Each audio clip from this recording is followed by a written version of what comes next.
Hello, comic book fans. I just came up with a really fun idea. Well, maybe not fun, but I thought it was kind of funny and interesting to do. I want to do what I think were the top 5 worst series that I read in 2019. Some of them I only read like one issue of, and was just like, done. And some of them only had 1 or 2 issues in it, so it didn't matter. But yeah, some of these were just these. I was like, no. And I really wanted to share them with you. So, what did I pick? Stick around and find out.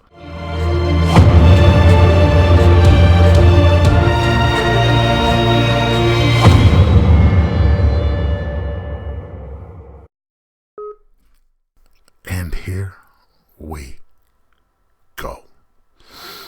Coming in at number 5, Heroes in Crisis.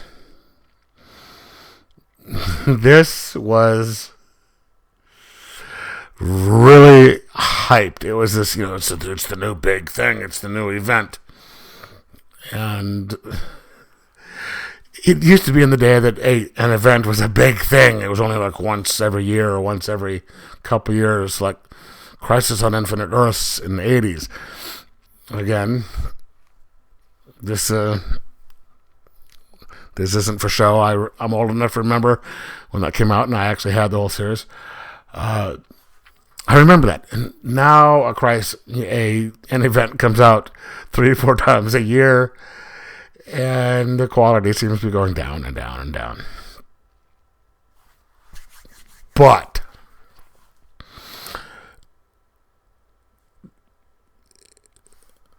Heroes in Crisis was the basic setup is, okay, this is a place where superheroes with like PTSD or whatever go to get better. You have Arsenal, you have Wally West, and I'm not quite sure why Wally West was there. You have, all these different people there. And this is set up by Batman and Superman and all that. And then some people are killed. It's written by one of my favorite writers, i.e. insert sarcasm there, Tom King. This was not a good comic, and I, for one, was not impressed with it. I know a lot of people who were super, super pissed that their generation's Flash, Wally West, was the person who committed the murders involved with this. And then the way that it was solved and fixed, not really fixed, but it was just bad.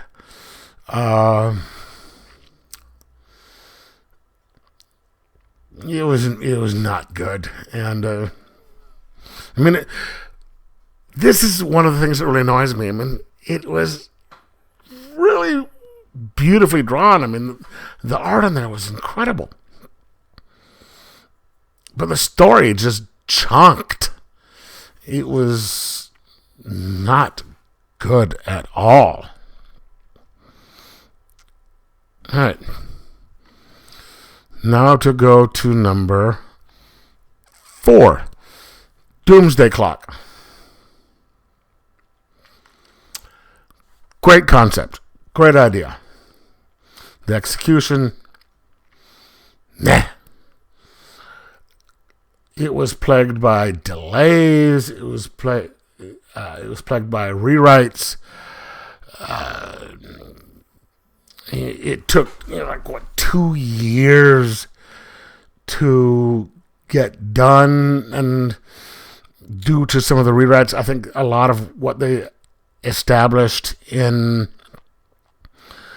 the earlier parts didn't make much sense. You had Dr. Manhattan in the end trying to goad Superman into killing him, despite the fact that, Dr. Manhattan could wipe the fucking floor with Superman just because of how powerful he is. The last issue, and I know there's going to be some people who are not happy with me about this, was just basically exposition with a couple little pictures here and there. I was not impressed. And it made me really miss one of my favorite DC characters, the original Firestorm, with Martin Steen and Ronnie Raymond. I love Firestorm. Firestorm can take out Superman with one finger. Just turn the molecules in the air around Superman into kryptonite. Superman, you dead. I loved, as a teenager, I loved Firestorm, and I did not like the new 52 version of him, which this was not. And it makes me want him to come back in his original form. Maybe if it had been, done, the 12 issues were done in 12 consecutive months, and the story was done in the original fashion that it was supposed to be, I would have liked it better, but the way that it came out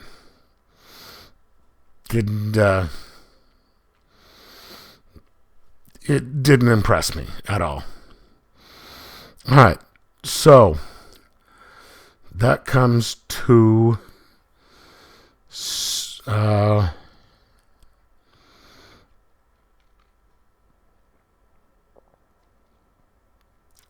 let's see.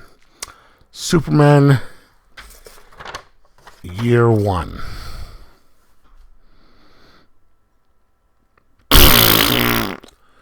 Frank Miller.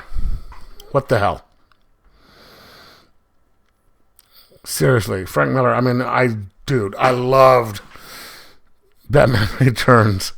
I loved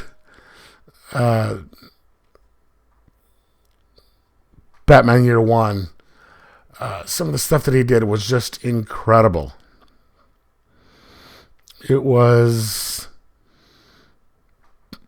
Those two were just awesome. But then you get Superman Year One. Okay. One of my main things is the title, Year One. The title says that it's supposed to be 1 year. 1 year. Right? This takes place from Superman being found to well after he becomes Superman, which is, 20-something years. I don't see how 20 years equates to 1 year. And it was just badly written. Badly written.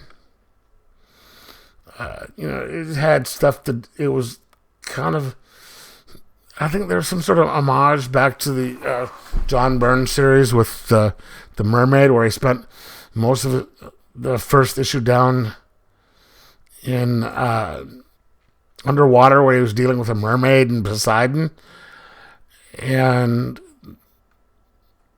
or maybe that was issue 2 or something, and the whole thing with him in boot camp. Now, I'm ex-military. I went through boot camp, Navy boot camp, and I know the way this was written was, there's no way this took place in boot camp. And I know a lot of people who went through boot camp who read it who are just like, no. And this was badly written and just very unentertaining. This, I think, even chunked worse than All-Star Batman. All right? Not good. Not good at all. All right? That would be number 3.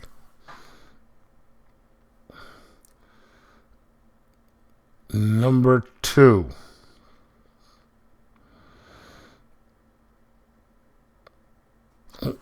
would be Event Leviathan. I read one issue of that. One issue. And it was just... You know how I complained a little earlier about the last issue of Doomsday Clock just being just all exposition and writing and nothing going on?